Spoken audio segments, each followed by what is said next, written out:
alienígenas, ciborgues, dilemas humanos, sensualidade e muita loucura. Tudo isso enquadra bem no que o Hiroya Oko é mestre em escrever. Eu sou o Júnior e hoje vamos nos perder e nos encontrar falando de Gantz, Inuyashiki e Gigante em mais um ponto de partida.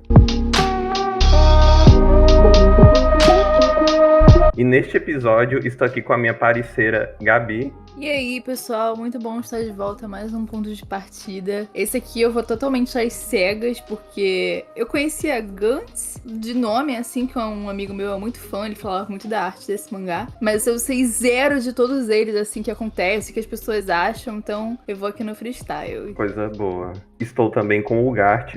Então, estamos aqui para falar desse polêmico autor. Eu já li essas três que a gente vai falar antes, mas eu acho que tem muita coisa interessante para falar do primeiro capítulo de todas essas, então eu queria vir aqui participar. Sejam bem-vindos ao podcast. Estou aqui também com o Hobbs. Então, gente, eu não sei quando isso vai sair, mas é meu primeiro ponto de partida que eu participo. E já falar de um cara que eu gosto, as obras do Ku eu acho muito divertida. E a única obra que eu não consumi daqui é Inuyashiki, mais Gantz, Gigant eu já consumi, só que Gigant eu não terminei. Então vai ser interessante falar desses primeiros capítulos, mas principalmente de Gantz, cara, que é uma loucura. E com o Igaraki. Salve, pesada. O que falar desse autor lendário pelos seus feitos, que eu só conheço de boca a boca, né? Eu não presenciei nenhuma, eu não acompanhei ao final nenhuma de suas obras. Então, por isso que os primeiros capítulos me impressionaram, assim. Eu só sei dos feitos dele, mas não das nuances que tem no meio. É isso e vamos comentar agora. Mas enfim, esse episódio focado em Oko Hiroya, que começou a sua carreira lá no passado, lá nos anos 80, 90, com o Ren e também a outra série de Ren. Ren durou muito, mas não teve tanta importância histórica pro Ocidente. E além de ter feito outras coisas como 01 e Meteoro no Kimochi, a gente não vai falar dessas obras, porque a gente vai focar nas três mais famosas dele. E outra informação importante é que ele já foi assistente de Yamamoto Naoki, vulgo criador de Arigatou, que é o mangá mais famoso dele. E o único que eu li é Bunkou no Hitotachi, que eu acho muito ruim esse mangá, tá? Acho muito ruim. Pode ter podcast? Espero que não. Sem mais delongas, a primeira dessas três séries que a gente vai comentar é Gantz. Foi lançado entre julho de 2000 até junho de 2013 na revista Young Jump da Shueisha. E olha que maravilha, você tá lá lendo o seu reel de boa até que você vê essa hecatombe, que é o primeiro capítulo de Gantz, né? Uou! Tacando meio com uma sinopse muito básica de Gantz,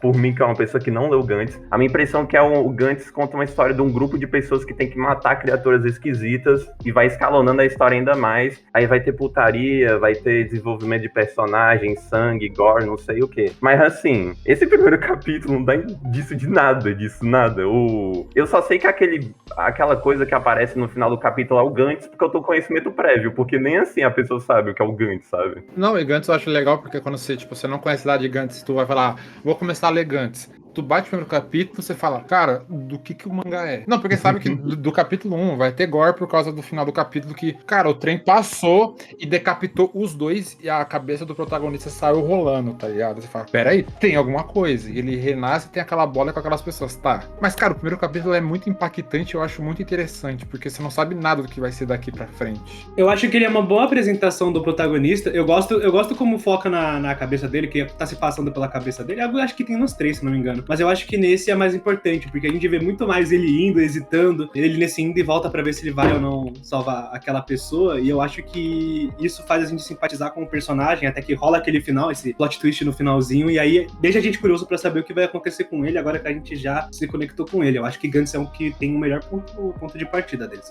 Cara, o primeiro capítulo, pra mim, que eu não sei como que segue a obra, é muito confuso, porque, assim, ele não diz muita coisa sobre como que vai arrumar a obra. Ele apresenta os personagens, certamente, e apresenta o conceito que eles vão pra algum lugar depois da morte, mas, assim, não tem muito além disso. É um primeiro capítulo que ele realmente te convence de você querer ler mais, porque você não sabe o que tá acontecendo ali, não é dito nenhuma dica do que vai acontecer no futuro. Você, obviamente, eu quero ler mais disso, eu quero ver o que vai acontecer, mano, porque eu não entendi nada do que aconteceu aqui. eu concordo com o Igará, que me dá muita vontade de continuar lendo, inclusive de todos esses primeiros capítulos, né? Eu que sou uma pessoa que não conhecia o autor, esse foi o que eu mais tive vontade de continuar. Eu lembro que quando eu terminei de ler, eu falei, aquele bêbado tá envolvido nessa merda, né? Ele entrou naquele trilho de propósito. Então, tipo, eu acho que por ele não dar muita informação, abre já pra no primeiro capítulo você começar a teorizar, entendeu? Tipo assim, não, o objetivo dele é que todo mundo morra ali naquele metrô, sabe? Na linha Botafogo do metrô Rio, que toda vez no horário de pico alguém se joga naquele trilho. Enfim. Mas aí, eu achei muito interessante esse primeiro capítulo também, porque eu acho que é muito tenso, aquelas páginas dele de correndo e tal. Cara, ele dedica muitos painéis nisso, e eu acho que conseguiu transmitir muito bem o desespero. Eu senti muito desespero lendo esse capítulo, pra falar a verdade. Principalmente porque eu não sabia que o protagonista morria, sabe? Eu tinha zero esse spoiler. Eu falei, cara, não é possível que o cara morreu. Ele realmente ia morrer dessa porra. Então eu gostei muito. Eu acho que desde já dá pra ver muito a paixão dele por esses cenários mais cinematográficos, assim. Eu acho que desde o início dá pra ver que ele dá o seu tempo dele pros personagens fazerem ação, pra olharem aqui e acolá, algo que tem mais nos outros. Mas os personagens, eles estão muito mais em uma pose estática do que a gente percebe a movimentação deles no mangá. Eu sinto isso. E é algo que é bastante característico dele, é algo que ele deixa muito mais claro depois, né? Mas é algo que eu consigo ver desde aqui, que eu não tinha percebido na primeira vez que eu li. Esse primeiro capítulo acaba tendo o aspecto que eu falei de quem conhece Gantz, meio que não se sentir presente no que Gantz acabou se tornando, né, em relação ao que é a sinopse de Gantz, o que é a coisa que tu vai ler quando tu estiver no My Anime List, na Amazon, em algum outro canto, né, aí pode ficar essa sensação de que quem terminou de ler Gantz vai esquecer como é o primeiro capítulo, no sentido de, o primeiro capítulo foi só isso e não chegou nem a falar o que é o Gantz, o que vai acontecer depois, etc. Mas assim, como a gente mencionou aqui, por ele ter um capítulo tão chocante, no sentido de, sei lá, o protagonista ser atropelado por um trem, a cabeça dele sair jorrando sangue, junto com o fato dele ser uma pessoa horrível, ele ser um arrombado totalmente, que faz com que tu não pense que, eu sei que é uma revista seinen, não sei o que, mas o protagonista claramente não ser uma pessoa boa, uma pessoa que te deixa até desconfortável, porque, por exemplo, quando ele tá lendo a revista dele com a mulher de biquíni, não sei o que, aparece a velhinha pedindo ajuda, ele basicamente pede pra velhinha pegar o beco, sabe? Cair fora, entende? Tu já sente que ele é um merda, sabe? Assim, mesmo ele sendo um merda, mano, ele lendo, tipo, uma revista pra adulto, ele sendo um adolescente na estação de trem, ele mesmo sendo o pior pessoal possível, ele ainda foi ajudar a velhinha, inconscientemente. Então é aquilo que o Oku, tipo, fala. Mesmo a pessoa pode ser arrombada, mesmo ele pode ser uma pessoa boa no final das contas, sabe? Bem que depois ele salvou e foi morto, né? Foi a consequência, tá ligado? Achei karma. Inclusive, achei que era um karma ali. Então é o que eu falando, mesmo você sendo mal, você vai morrer no final das contas, tá ligado? Pode ser uma das mensagens dele. Tá atacando a mensagem também de que o protagonista, ele aparentemente é uma pessoa, não é uma boa pessoa, mas ele acaba sendo inconscientemente, né? Que mostra que ele não é, que ele é um pouco mais complexo do que aparenta. Eu achei muito interessante que apesar dele ter uma mentalidade, eu sou melhor que todas as pessoas daqui, ele faz questão de lembrar isso. Na hora que o cara encurrala ele, fala, pô, me ajuda aqui, eu te conheço, me ajuda aqui. Ele vai para o caminho da morte, porque ele sabe que se ele entrar naquele trilho, ele é capaz de ele não sair, ele vai mesmo assim. Então me gerou uma curiosidade, cara, esse personagem, ele tá sendo bom no fundo ele tem um pouco de bondade nele, precisa ser desenvolvida, entre aspas, que não necessariamente ele vai ser desenvolvido por esse lado bom. Ou é tipo, ele cede muito à pressão social, porque tem uma pressão social ali, tipo, ninguém tá fazendo, mas você é chamado pra fazer, tipo, foi uma das coisas tensas desse capítulo também, então me gerou essa curiosidade, assim. Eu acho que ele tem um certo nível de complexidade nessa ação, porque o maluco, ele era um amigo dele, né? Então, tipo, ele meio que... Acho que ele ajudou porque ele, tipo, lembrou dos velhos tempos, né? E como ele já tinha dito no mangá, e, tipo, ele ficou, tipo, mano, eu vou ajudar aí o cara, né? O cara tá me chamando, era meu amigo e pá. Mano, é um capítulo interessantíssimo, tá? Muito impactante, muito interessante, assim. Tem muitas coisas que fazem você querer ir pra frente. Tu sente uma montanha-russa de emoções nesse primeiro capítulo. Tu sente ódio, tu sente tristeza, tu sente momentos fofos, surpresa, sabe? Pro primeiro capítulo, funciona que nem todo mundo acabou mencionando aqui, pro primeiro capítulo funciona esse teletransporte dos dois personagens principais indo pro mundo, que a gente nem sabe exatamente o que é. Que, né, não é o fim deles. O corpo deles foi teletransportado do nada, deles vivos, com uma bola enorme na frente dele, um monte de pessoas, assim. assim. Aí tu fica naquela surpresa, ué, o que o mangá vai se tornar, então? O que o mangá tá querendo fazer a partir daí, sabe? Já introduziu o personagem principal, já mostrou que o personagem principal ele pode ter sentimentos mais complexos do que parece, o que ele quer fazer mais pra história. Eu acho interessante, funciona bem nesse sentido, assim, da curiosidade. Esse primeiro capítulo é aquele capítulo pra te impactar e falar, pô, não vou parar de ler. Porque assim, Gantz é um mangá muito fácil de ler. As obras do Oku em geral é muito fácil de ler. E lembrando, gente, que o mangá aqui, Gantz, ele escalona de um jeito que você não percebe como escalona. Você percebe, ué, o mangá tá aqui, o que aconteceu, tá ligado? Mas eu gosto dessa loucura do Oku. Corra boa. E lembrando também que Gantz foi reimpresso pela Panini, que eu não sei quando vai sair. Tava na Comic Con de 2024 e a Panini relançou o box em fevereiro no site dela da primeira parte de Gantz. Lembrando que aquele preço lá, tipo, de R$600. Então, se você quer ter Gantz na sua coleção, aí tá a sua oportunidade de ter a primeira parte. Que depois, na frente, eles vão lançar a segunda parte do box de Gantz. Lembrando também que as 3 obras daqui foi publicada no Brasil, pela Panini. Foi isso então. Gantz terminou em junho de 2013. Mas calma, o homem não para de trabalhar não, porque em janeiro de 2014 ele começou a publicar no Yashiki e foi até julho de 2017 publicando na Even, revista da Kodansha, que inclusive essa revista já acabou já, infelizmente a Even acabou, não existe mais noite no Japão, né, só existe a Afternoon e a Morning agora. Aí imagina lá tu lendo o teu Kasane, o mangá que talvez tenha as melhores capas da história dos mangás, frase forte, hein, e tá lá você lê o primeiro capítulo de Yashiki, que acaba virando uma história de um vovô robô que luta contra forças externas. E o primeiro capítulo já dá indício disso, né? Do que acaba sendo a história. Pois esse primeiro capítulo eu acho bem emocionante, né? Senti muita pena dele. Ele tá numa vida de merda. O cara tem 58 anos e parece que já tem 85, sabe?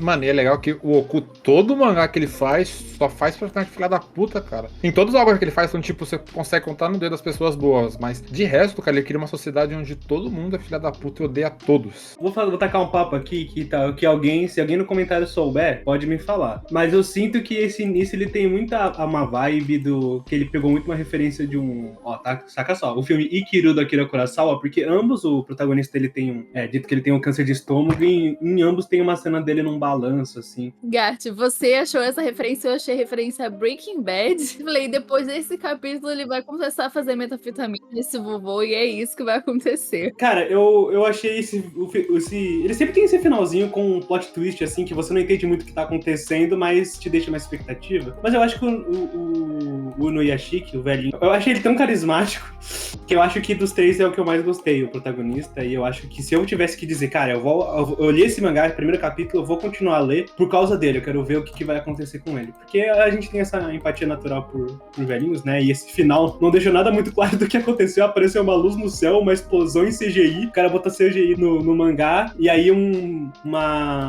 card dizendo que a vida dele mudou pra sempre, que o corpo dele não é o mesmo. Eu falei, não entendi nada, deixa eu ver o que vai acontecer. Essa é a impressão que me dá o primeiro capítulo de Inuyashiki. Pior que o primeiro capítulo de Inuyashiki, eu acho que ele é um dos que mais revela o que vai acontecer. Você tem uma noção do que pode vir a acontecer, né? Que assim, você obviamente tem o velhinho que ele tem esse senso de justiça, de ser uma pessoa maior, de ser um cara melhor, que sim, que ele não gosta de ver as pessoas sendo injustiçadas, porque ele mesmo é uma pessoa fraca, né? Você percebe isso e você tem um final que, tipo, eles modificam o corpo dele, né? Que os alienígenas vão lá e destroem ele, matam os dois caras ali. E aí, vem um capítulo, né, falando que eles reconstruíram o corpo deles. Então você já tem uma noção ali do que vai acontecer. Eu acho que é o primeiro capítulo mais que você consegue perceber qual é a direção que a obra vai seguir. Mas eu, particularmente, eu não senti muita empatia pelo velho. Eu acho que foi muito forçado, porque todo mundo ao redor dele é muito pau no cu, tá ligado? Eu acho que ficou, assim, no vale da estranheza. Porque, pô, não vejo as pessoas sendo tão bostas assim umas com as outras, tá ligado? Ah, pior que são. Na sociedade, a gente sabe que muita gente não gosta de pessoas mais idosas, sabe? O nome disso é etarismo. Isso, aí o que eu conversei, se eu transformar isso e pegar e multiplicar por 100% pra todo mundo odiar o velho, tá ligado? Pra você criar empatia. E falou, pô, você vai ter que criar empatia com o velho. Se você não conseguir, acho que você não dá pra aproveitar a obra. Acho que foi isso que eu passei essa impressão do mangá. Eu acho que a sociedade ter problema com o velho é normal. Agora, a família dele odiar ele, eu acho isso muito pesado eu fiquei muito mal com a família dele, na verdade, né? Porque, tipo assim, eles não têm nenhum respeito por ele, ele claramente, coitado. Ele juntou todas as economias dele pra dar um lar pra eles, né, e etc. E eles, tipo, desprezam ele, ou ignoram ele, tratam ele com diferença, a ponto dele nem conseguir contar que ele tá com câncer, que ele não sabe se as pessoas vão chorar por ele. E isso aí me pegou de verdade. Então, tipo, eu entendo essa perspectiva do Igarashi de não sentir, achar que foi muito forçado, da sociedade realmente pode ter sido forçado, mas da família dele eu falei, gente, que é isso? É aquela situação, hein? Se a filha é aborrecente, não gosta do pai, aí a esposa que já tá com o casamento já tá esgotado, mas tem que ficar juntos ainda, não sei o quê. O menino que ainda é criança, ele ainda tá no ponto de... Ele não tá no ponto da aborrecência ainda de odiar o pai, sabe? Mas mesmo assim, já acho que o pai tá na ilusão já do mundo. Macho, não tenta proteger os outros não, sabe? Tu só vai ser ferido, já é um velho, sabe? Tem todo esse sentimento que permeia todo esse primeiro capítulo, né? Aí, né, como é um velhinho, que é uma pessoa, um tipo de pessoa que tu já sente aquela coisa, né? Se tu vê uma criança sendo espancada na rua, tu já fica com raiva. Aí quando tu vê um velhinho sendo espancado na rua, tu também fica com muita raiva, esse tipo de situação, entende? É uma faixa etária que tu já sente muita pena, muita empatia, entende? Aliás, essa questão, inclusive, como eu não sabia nada do mangá, né? Eu fui totalmente às regras, sem saber nada do plot. Eu demorei muito pra entender que ele era o protagonista. E, tipo assim, ele te fala o nome dele. Meu nome é Inuyashiki. E eu achei que fosse sobre o nome da família. Eu falei, nossa, a protagonista vai ser essa menina, porque dá muito enfoque nela. Porque, de fato, ele passa muito despercebido. Então, eu achei muito genial o autor fazer isso, sabe? Porque, da mesma forma que passa despercebido pra a família ou pra sociedade, ele também passa despercebido pro leitor, de certa forma. E, cara, infelizmente, eu fui muito comentário de cara Breaking Bad, esse cara vai ficar do mal. E aí tem uma parte que ele abraça o cachorro, né? O pobre do cachorro é o único que presta atenção nele. Eu achei que ele ia matar o cachorro, gente. Sério, eu na minha perspectiva, como uma pessoa que não assistiu, não consumiu nada disso, eu fiquei, cara, meu Deus, velho, vai matar esse cachorro agora de frustração, eu vou chorar.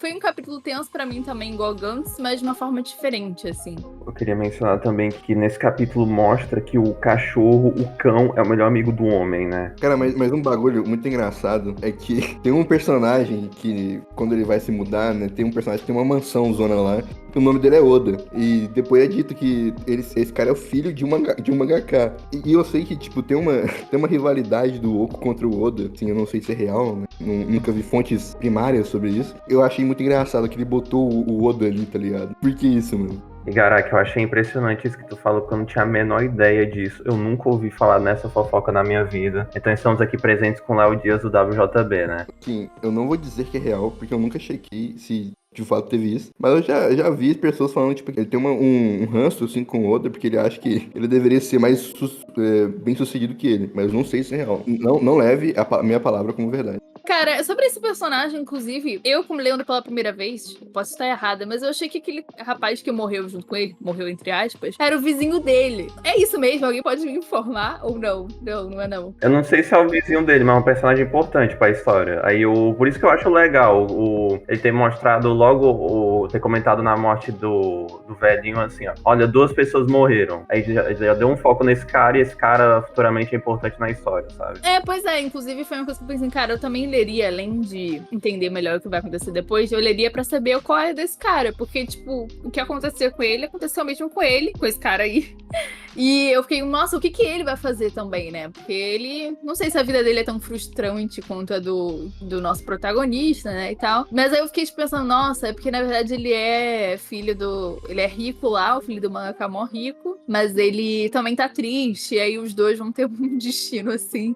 Tipo, eu comecei a fantasiar, assim, comecei a criar muita teoria, gente. Como eu não leio esses mangás, eu fiquei criando teoria. Acho que pra terminar a conversa, a gente mencionou a morte do velhinho, né? E eu sei que é pra ser um momento impactante, e realmente é. Mas assim, eu acho muito mais cômico do que trágico, sabe? Eu também. Não, porque quando eu vi essa cena, eu pensei muito naqueles memes que tu vê 15 mil vezes no TikTok, que é, sei lá, quando o cara, sabe, bota uma criança andando e bota aquele fundo de tela verde do carro da polícia batendo no outro carro, sabe? Às vezes sentimento isso daí, sabe? Botar aquele explosão com tela verde, assim, sabe? Ainda mais que a explosão, ela é um CGzaço, assim, completamente distoante do mangá. Dá muita impressão. Cara, isso é a coisa. Mano, isso é a coisa mais normal do Goku, ele colocar CGI no mangá dele, cara. Eu não sei do porquê o editor deixou colocar isso, cara. Porque acho que é muito mais coisa experimental do Goku, mas, cara, fica muito feio no mangá, mano. O CGI dele, velho. Mas enfim, Inuyashiki terminou em julho de 2017. Mas calma, que em dezembro de 2017, esse cara não para de trabalhar, né? Impressionante, assim. Júnior, você falou isso e até agora ele não voltou com o mangá novo dele, né, cara? Mas também ele merece um descanso. Não, mas mesmo assim, mesmo que ele esteja no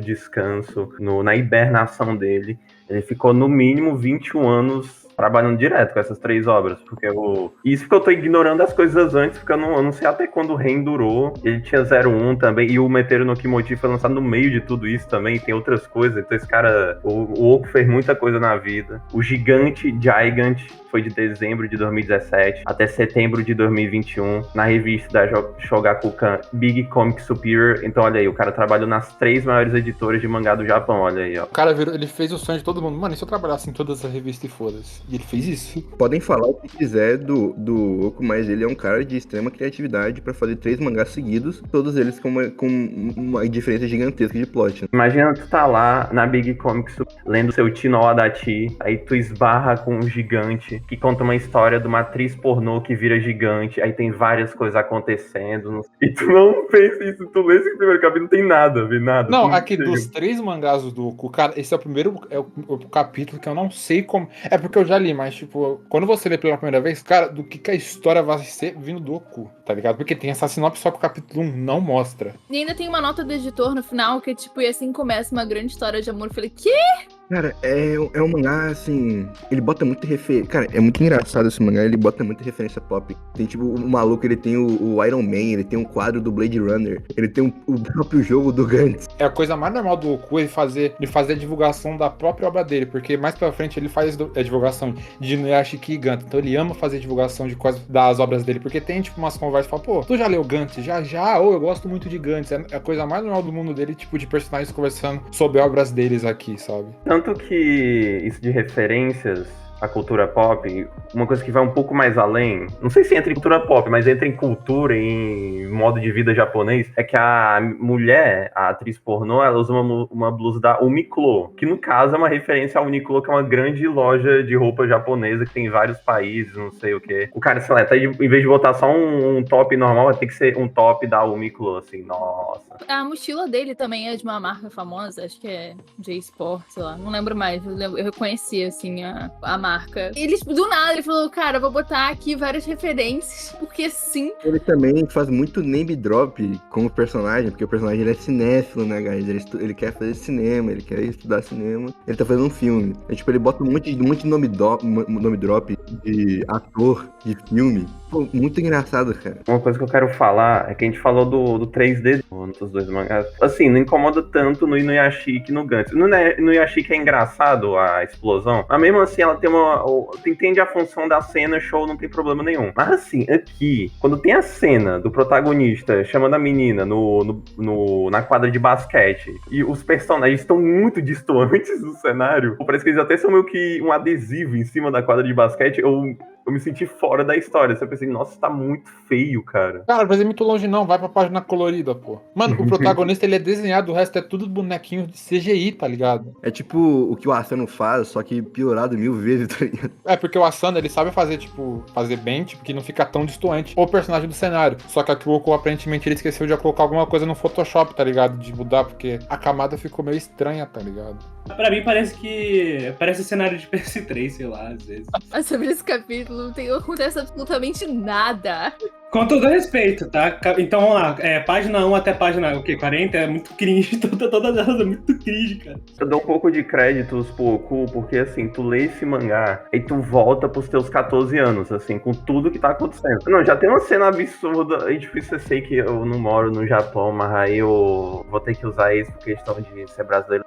Cara, alugar um Blu-ray de um pornô, comprar um Blu-ray de um pornô hoje em dia, eu acho inacreditável, assim. Mas ok, isso não é o problema, assim. Mas eu achei tudo que acontece nesse capítulo eu acho tão sem graça, porque assim, parece muito um capítulo de meio de história. Parece que já tem introdução, parece que já teve uma introdução antes, sabe? Parece que só tá no capítulo 10.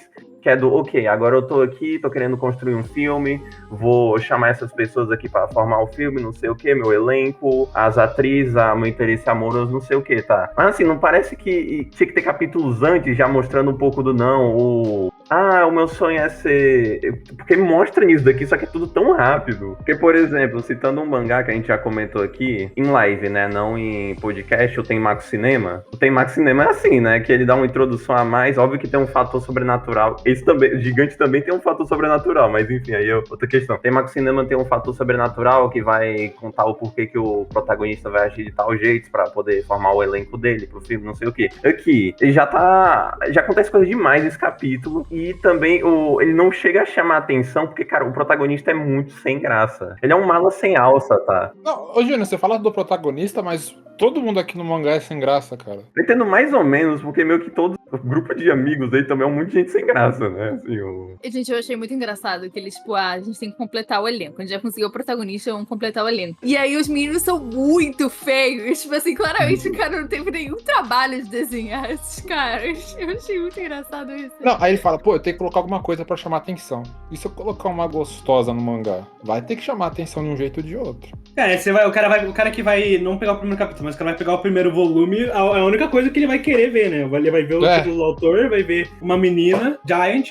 Mas assim, eu tô fazendo essa reclamação de que parece que é meio de capítulo, porque eu sei que dá pra entender que não é uma reclamação tão válida, porque o mangá não é disso. O mangá acaba se tornando uma coisa a mais. Show. Mas assim, ele não traz indício nenhum do que vai acontecer depois. Porque assim, essa sinopse que eu taquei, que é uma atriz pornô que vira gigante e tem 1 bilhão de problemas acontecendo. Não tem nenhum elemento sobrenatural nessa história, nesse primeiro capítulo. Não tem nada que tu vá pensar que essa história possa ter algo que não seja realista, entende? Tipo assim, óbvio que, sei lá, o cara do nada achar a atriz pornô favorita dele e ela querer namorar com ele, sendo que ele tem 16 anos, 15 anos, ela é adulta.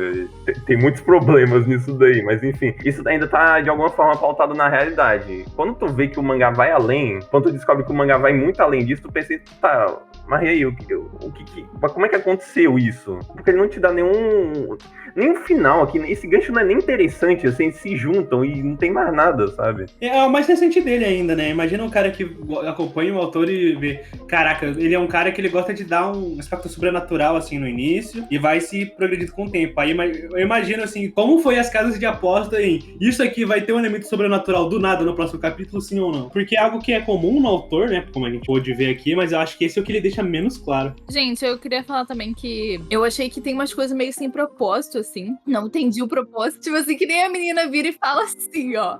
Ah, você vai ser o protagonista do filme? E aí ele falou, não. Ela falou, poxa, mas eu queria tanto que você fosse contracenasse comigo, você é tão bonito. E por quê? Por que tem essa cena? Por que eu tô lendo isso? E ela tem namorado depois. Por que eu tô lendo isso, velho? Tipo assim, a menina, a personagem é descartada logo em seguida. Por que teve essa cena, sabe?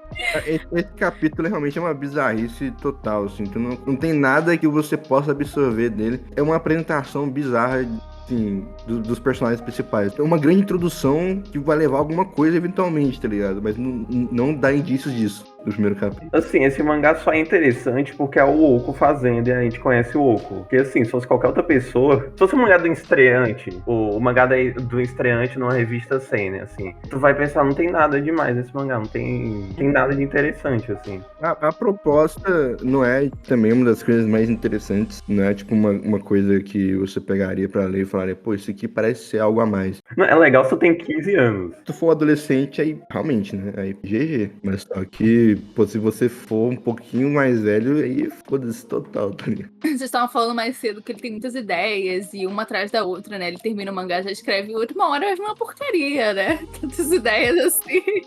Infelizmente tá fadado, né? As ideias não sobrevivem pra sempre. Mas eu confio no próximo mangá dele de vir uma uma bomba boa, tá ligado? Mas enfim, esses 3 capítulos foram isso. A gente conseguiu entender um pouco da mente do Hiroya Oko, louco ele é, de como ele ama mulheres com seios grandes e outros aspectos, né? Só perguntando pra garantir alguma coisa, vocês queriam fazer alguma promessa de podcast que vocês queriam ter desses 3? De longe, Gantz, cara. É que Gantz, eu quero reler Gantz. E eu acho que o ano que vem eu vou reler Gantz, não é que não for pra programa, mas é que Gantz, cara, é um mangá muito divertido, tá ligado? Porque Gantz é aquele mangá que todo adolescente gosta. Vai ter mulher gostosa e violência. E uma história legal, tá ligado? Então Gantz tem tudo que um adolescente de 15 anos gosta, mas eu gosto um pouquinho de Gantz também. E eu sou o cara que defende o arco final de Gantz, mesmo aquele CG horroroso, que não dá pra entender o que acontece, mas Gantz é uma obra muito divertida. Dos 3, cara, Gantz é o que eu queria mais que tivesse mais podcast. Eu queria que tivesse no Yashiki, porque eu sou obrigada a ler, e eu acho que tem que ter representatividade de um protagonista da terceira idade. Se eu não me engano, foi o único primeiro capítulo que não teve mulher pelada, né? Que eu me lembro. Então, ele é o mais diferente aí. Eu tenho uma teoria sobre o autor de Gantz. É porque tá lançando hoje em dia um mangá que se chama Thunder 3, que é do Yuki Ikeda. Cara, o traço é igualzinho do Oku, cara.